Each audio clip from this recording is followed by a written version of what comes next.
तो चलो यार, अब मेरा फेवरेट टॉपिक यहाँ पर आ चुका है, that is final goods and intermediate goods. तो इसमें बहुत सारे लोग को बहुत प्रॉब्लम जाती है कि यार फाइनल गुड्स कौन सा होगा, इंटरमीडिएट कौन सा होगा। तो सबसे पहले फाइनल गुड्स की बात करते हैं। फाइनल गुड्स का मतलब क्या होता है? फाइनल गुड्स का मतलब होता है ऐसे गुड्स जो कि या तो कंजम्पशन के लिए यूज होते हैं या तो इन्वेस्टमेंट के लिए यूज होते हैं। तो यहाँ पर लॉजिक सी बात है कि यार अगर आप कोई भी गुड्स को खरीद रहे हो तो आपके ये तो दो पर्पस हो सकते हैं, या तो आप उसको कंज्यूम करोगे या तो आपको इन्वेस्ट करोगे। तो ये कौन करेगा यार? ये जो हाउस होल्ड्स है वो उसको डायरेक्ट कंज्यूम कर लेते हैं और जो फर्म्स होते हैं वो उसको इन्वेस्ट कर देते हैं। फॉर एग्जाम्पल, आप एक ओरियो की बिस्किट खरीदते हो, उस ओरियो के बिस्कुट को आप लेकर आए, आपने खा लिया या आपने कंज्यूम कर लिया, उसी को हम बोल रहे हैं कंजम्पशन कर लिया आपने, ठीक है। तो आपने कंज्यूम कर लेते हो जो भी चीज़ को, तो अब आपने इसमें ना तो कोई, देखो इसमें दो फैक्टर्स हैं, ना तो आप उसको रीसेल कर रहे हो, रीसेल नहीं हो रहा है, ना ही उसमें आप कोई फर्दर ट्रांसफॉर्मेशन कर रहे हो।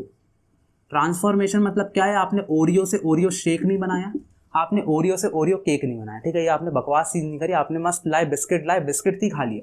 तो ये दो चीजें आपने नहीं करी।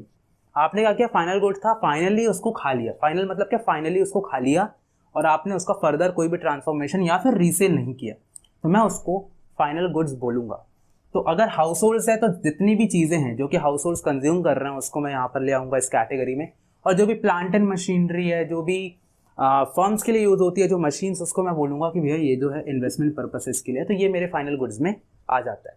क्लियर है बात? आगे बढ़ते। तो अब जो मेरा नेक्स्ट टॉपिक आता है that is intermediate goods. Intermediate goods क्या होता है? तो इंटरमीडिएट भैया नाम से समझो थोड़ा सा। फाइनल मतलब क्या था? फाइनल। इंटरमीडिएट मतलब थोड़ा सा बीच का, ठीक है ना। तो यहाँ पर अब तुमने क्या किया यार? ओरियो बिस्किट लेकर आए, ओरियो बिस्किट से ओरियो शेक बना दिया और आगे बेच दिया। तो यहाँ पर तुमने देखो दो काम किए। तुम ओरियो बिस्किट को लाए, तुमने उसको ओरियो शेक में कन्वर्ट किया, यानी कि तुमने इसमें फर्दर ट्रांसफॉर्मेशन किया, प्लस तुमने इसको रीसेल किया, यानी कि बेसिकली फाइनल गुड्स है तो उसका उल्टा हो गया ये। यहाँ पर तुम इससे ये दो चीज़ें कर रहे होते हो और यहाँ पर इसको हम बोलते हैं इंटरमीडिएट गुड्स, ठीक है। तो यहाँ पर तुमने क्या किया? इसका पूरा जो ओरियो तो बिस्किट को तुमने केक बना दिया यार, तुमने मतलब बकवास चीज़ कर दी, तो उसको हम बोलते हैं इंटरमीडिएट गुड्स। अच्छा, फाइनल गुड्स जो है वो नेशनल इनकम में इंक्लूडेड होते हैं, ये हमारी नेशनल इनकम में इंक्लूडेड नहीं होते हैं। क्यों नहीं होते हैं उसको थोड़ी देर में समझेंगे, बस अभी मैंने ऐसा बता दिया क्योंकि याद आ गया मेरे को। अब इसके ऊपर कुछ इंपॉर्टेंट पॉइंट्स हैं, उनको कवर करते हैं, ठीक है, फिर देखेंगे कि यार यहाँ पर क्या होता है। अच्छा, अभी मैंने थोड़ा सा डेफिनेशन ऐसे देखी बुक में, तो डेफिनेशन में दिया गया है intermediate goods refers to those goods either for resale or for further production in the same year. ये जो इन द सेम ईयर है ना, इसकी अपनी एक इंपॉर्टेंस है, इसको थोड़ी देर में कवर करेंगे, ठीक है, याद रखना, इसको थोड़ी देर में कवर करेंगे। अब इंपॉर्टेंट पॉइंट्स क्या आते हैं? They are generally purchase by one production unit from other production unit, ठीक है, ठीक है। देखो क्या हो जाता है कि अगर एक हाउस होल्ड का बंदा है, अगर तुम अपने घर पे हो, अब तुम यार जैसे कि कोको कोला लेकर आए, कोक लेकर आए, ठीक है, अब तो उसको पियोगे ही ना यार, अब तुम ये तो नहीं उससे एक्सपेरिमेंट करने लगोगे, ये करने लगोगे, ठीक है। पर यार कोई कंपनी है, ठीक है, एक प्रोडक्शन यूनिट है, फॉर एग्जाम्पल ए है, बी है, प्रोडक्शन यूनिट, ठीक है। तो अगर ये इससे कुछ खरीद रही है, अगर बी ए से कुछ भी खरीद रही है, कुछ भी परचेज कर रही है, तो ऑफकोर्स यार उसको रीसेल ही करना होगा उसको, तो ठीक है, रीसेल करने के लिए या फिर फर्दर कोई ट्रांसफॉर्म कर रहा होगा तभी करना होगा, इसलिए वो खरीद रही है। फॉर एग्जाम्पल अगर ये केक बनाती है, ठीक है, केक में क्या लगता है? ब्रेड लगता है, ये ए जो है ब्रेड बनाती है, तो अगर ये जो केक वाली कंपनी है इससे ब्रेड परचेज कर रही है तो ऑफकोर्स वो उसको फर्दर ट्रांसफॉर्म करके रीसेल ही कर रही होगी। इसलिए यहाँ पर फर्स्ट पॉइंट में लिखा हुआ है they are generally purchase by one production unit to from another production unit, ठीक है। तो यहाँ पर ये हमारा फर्स्ट पॉइंट हो जाता है। अब जो हमारा नेक्स्ट पॉइंट आता है that is derived demand. Derived demand का मतलब क्या होता है? डेराइव्ड डिमांड, स्पेलिंग गलत हो तो माफ करना। डेराइव्ड डिमांड का मतलब होता है जब आप कुछ भी चीज़ डेराइव कर रहे हो, डेराइव यानी कि किसी चीज़ से कुछ लेना, तो हमने डिमांड को डेराइव किया। तो यहाँ पर जो इंटरमीडिएट गुड्स होते हैं वो एक्चुअली में डिपेंड करते हैं फाइनल गुड्स पे। फॉर एग्जाम्पल यार यहाँ पर केक है, ठीक है, केक की बात हम कर रहे थे, तो अगर केक की डिमांड बढ़ रही है, डिमांड ऑफ केक इंक्रीजेस, तो अपने यहाँ पे जो ब्रेड है उसकी डिमांड बढ़ जाएगी, क्योंकि भाई यहाँ पर इसको 100 ऑर्डर्स आ रहे हैं तो ये यहाँ पर 200 ऑर्डर देगा कि भैया ब्रेड दो यार, हमको केक बनाना है। समझ में आ रहा है? तो ये हमारा इंटरमीडिएट गुड्स है, ये हमारा फाइनल गुड है। क्यों? क्योंकि अब ये डायरेक्टली केक बना के कंज्यूमर को देगा, तो your cake is your final good. But क्योंकि ब्रेड अभी फर्दर ट्रांसफॉर्म होने वाली है, इसलिए वो ब्रेड जो है वो एक इंटरमीडिएट गुड होगी, ठीक है। समझ में आ रहा है ना? अगर एक आटा है, मैं इसको समझाना चाहता हूँ क्योंकि इसमें बहुत कंफ्यूजन होता है। आटा है, ठीक है, एक ए है, बी है और सी है, तो एक आटा है, ठीक है। इससे तुमने बनाया क्या? बिस्किट, सिर्फ बिस्किट बनाई। तुमने बिस्किट दी सी को, सी ने क्या किया? उसमें क्रीम लगाया और क्रीम वाली बिस्किट बनाई, क्या? Biscuit with cream. और ये आगे चली जाती है तुम्हारी कंज्यूमर के पास, ठीक है। तो यहाँ पर बिस्किट विथ क्रीम जो है वो तुम्हारा फाइनल गुड होगा। इसके अलावा जो बिस्किट है प्लस जो तुम्हारा आटा है वो क्या हो जाएगा तुम्हारा? वो हो जाएगा तुम्हारा इंटरमीडिएट गुड, क्योंकि अभी ये इसमें ट्रांसफॉर्म हुआ बिस्किट में, बिस्किट क्रीम में ट्रांसफॉर्म हुई और फिर कंज्यूमर के पास गई। तो जब तुम्हारा ट्रांसफॉर्मेशन खत्म हो जाता है, जब तुम्हारा प्रोडक्शन खत्म हो जाता है, तो जो फाइनल प्रोडक्ट बचता है ना, जो कंज्यूम होता है, उसको हम बोलेंगे क्या बोलते हैं? फाइनल गुड्स, ठीक है। ये चीज़ है। तो अगर बिस्किट विद क्रीम की डिमांड बढ़ रही है तो अपने आप ही बिस्किट और आटा की डिमांड बढ़ जाएगी।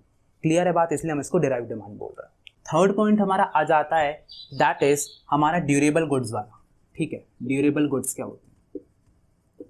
देखो, ड्यूरेबल गुड्स का यहाँ पर मतलब होता है कि जो सरकार होती है, हमारी गवर्नमेंट होती है ना, वो बहुत सारे ड्यूरेबल गुड्स खरीदती है। फॉर एग्जांपल ट्रक्स हो गए, व्हीकल्स हो गए, ठीक है। तो ऐसी जो चीज़ें होती हैं इसको खरीद रही है और हमारी आर्मी को दे रही है। फॉर एग्जांपल आर्मी को दे रही है, ठीक है। तो आर्मी को दे रही है, तो यहाँ से क्या हो रहा है? जब आप आर्मी को दे रहे हो तो आप यहाँ से सर्विसेज क्रिएट कर रहे हो। कौन सी सर्विसेज? Defence services. तो जब भी आप डिफेंस सर्विसेज बना रहे हो तो आप क्या कर रहे हो? ट्रक्स खरीद रहे हो पर उससे डिफेंस सर्विसेज बना रहे हो। तो यहाँ पर जरूरी नहीं है कि मैं ट्रक को अगर एक गाड़ी में कन्वर्ट कर रहा हूँ, ट्रक को मैं एक प्लेन में कन्वर्ट कर रहा हूँ, तो मैंने क्या किया? इंटरमीडिएट गुड में आया। ऐसा नहीं है, गुड टू गुड कन्वर्ट हो रहा है तब भी इंटरमीडिएट में आएगा। अगर आप गुड्स से सर्विसेज क्रिएट कर रहे हो तो तब भी वो इंटरमीडिएट गुड्स में आएगा, ठीक है। तो इस पॉइंट्स को ज़्यादा ध्यान मत देना, इसको एज इट इज़ जैसा बुक में लिखा हो उसको पढ़ लेना कि डिफेंस सर्विसेज हो रही है, वैसे ही आएगा, ज़्यादा कोई दिक्कत यहाँ पर नहीं लेना। Fourth is value of intermediate goods is merged with value of final goods. बहुत ईजी है। तो यहाँ पर मर्ज्ड होती है, मर्ज्ड वैल्यू होती है। इसका मतलब क्या है कि भाई अगर मैंने यहाँ पर आटा लिया है, यहाँ पर मैंने बिस्किट ली है, ठीक है, और यहाँ पर मैंने क्रीम वाली बिस्किट यानी कि ओरियो ली है, ठीक है। तो अगर यहाँ पर ये मेरे को 5 रुपये का आटा पड़ा, 10 रुपये की बिस्किट यहाँ पर आया, तो 5 रुपये का आटा था, 5 रुपये के आटे में मैंने 5 रुपये की बिस्किट करी, तो 10 रुपये नहीं, ऐसे नहीं लेते इसको। 5 रुपये का आटा था, ठीक है, जब मैं यहाँ तक लेकर गया तो 10 रुपये की बिस्किट थी, टोटल मैंने किया तो सबको जोड़ जाड़ के 20 रुपये की बिक रही है, ठीक है। ओरियो का जो पैकेट है 20 रुपये, जिसमें से 10 रुपये की बिस्किट है, 5 रुपये का आटा और 5 रुपये अदर एक्सपेंसेस हैं। तो क्या इस 20 रुपये में ये 10 रुपये और 5 रुपये इंक्लूडेड है? ऑफकोर्स है। तुम ऐसा तो नहीं बोलोगे कि ओरियो की बिस्किट जब तुम खरीदे तो तुम बोलोगे नहीं यार, आटा अलग से मैं 5 रुपये का जोड़ूंगा, बिस्किट अलग से 10 रुपये की जोड़ूंगा। ऐसा तो नहीं होता। इसमें ऑलरेडी सारी जो वैल्यूज़ हैं वो मर्ज्ड होती हैं। वही वो बोल रहा है कि जितने भी फाइनल गुड्स होते हैं उसमें इंटरमीडिएट गुड्स की जो वैल्यू है वो मर्ज्ड होती है, ठीक है। तो हमको अलग से उसको डबल काउंटिंग नहीं करते।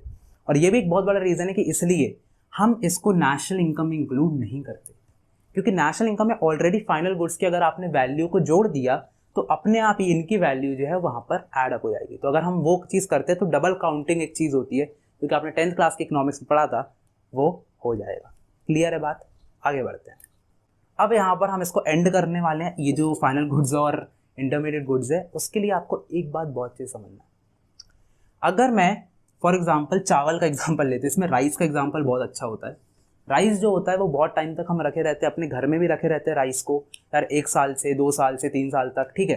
तो अगर मैंने राइस को लिया और राइस समझ लो यार हमारे पास 100 किलो था, 100 kgs हमारे पास राइस था, 100 kg में से मैंने जो 30 kg था वो यूज़ कर लिया, ठीक है। तो राइस का मैंने बिरयानी बना ली, तो 30 kg की बिरयानी बन गई है, ठीक है, ओके।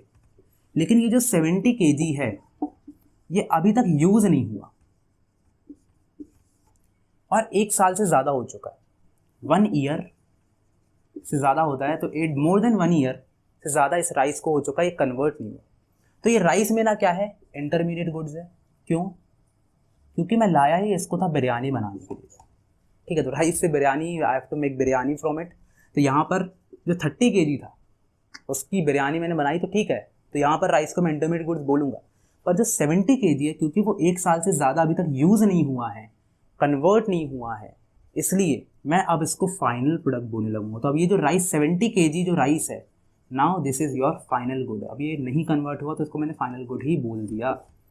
इसलिए जब आप डेफिनेशन पढ़ रहे थे तो मैंने वहाँ पर आपको रुकवाया, तो मैंने क्या बोला था, इन द सेम ईयर। जब आप फर्दर ट्रांसफॉर्मेशन या रीसेल करते हो सेम ईयर में तो ही हम उसको इंटरमीडिएट गुड बोलते हैं। लेकिन आपने उसका फर्दर ट्रांसफॉर्मेशन किया ही नहीं, 1 साल तक वो रखा रहा, इसलिए हम उसको यहाँ पर क्या बोलेंगे, हम बोलेंगे कि भैया अब ये फाइनल गुड जो है वो बन चुका है। क्लियर है बात?